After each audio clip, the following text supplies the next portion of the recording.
আমাৰ অগ্নিনাভ বাবা মন্দিৰৰ যাত্ৰাৰ এইটো ছেকেণ্ড পাৰ্টটো। ফাৰ্ষ্ট পাৰ্টটোতো দেখিলে আমি গোলাঘাটত আহি কিবা এটা খাই দিলোঁ, খাই বৈ আমি পালোঁগৈ যোৰহাটত অকণ সময় ৰখি দিলোঁ আৰু বহুত দূৰ বাইক চলাইছোঁ। তাৰপিছত গৈ আমি পালোঁগৈ অগ্নিনাভ বাবাৰ মন্দিৰ, টিয়কত আছে য'ৰ নাজিৰাৰ। চ' তাতে গৈ লৈ অলপ সময় ৰখিলোঁ আৰু বহুত দূৰ বাইক চলালোঁ ন, চ' অলপ সময় গোটেইকেইটাই ৰখিলোঁ। তাৰপিছত আমি গ'লোঁ দোকান এখনলৈ, বোলো আমাৰ হেলমেটকেইটা আৰু বেগকেইটা থৈ তাৰ পৰাই বোলো তেল আৰু ধূপ লৈ লওঁ।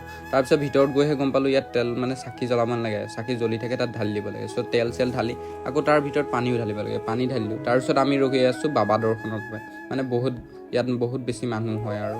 চ' আমিও ৰখি আছোঁ আৰু বাবা দৰ্শনৰ বাবে, চ' লাইন পাতি তাৰপিছত যেনে তেনে আৰু আমাৰো টাইম আহি গ'ল। চ' আমিও ভিতৰত গৈ বাবাৰ দৰ্শন ল'লোঁ। মুঠতে মই বিচৰাখিনিও যাতে বাবাই কৰি দিয়ে। আৰু আপোনালোকে যোনে যোনে এক্সাম দিব বা কিবা কমেণ্ট এটা কৈ দিব আপোনালোকৰ যাতে ভালে যায়, আৰু মই তাকে বিচাৰোঁ। তাৰপিছত আকৌ বাহিৰলৈ ওলাই গৈ দেখোঁ ইয়াত ভোগ দি আছে। চ' ইহঁতকেইটাই আনিলে আৰু ভোগ মানে পায়স। চ' এতিয়া ময়ো খাওঁ। ইয়াৰ থাৰ্ড পাৰ্ট এটা আহিব, আমি ক'লে গ'লোঁ। তাৰপিছত বাবাই।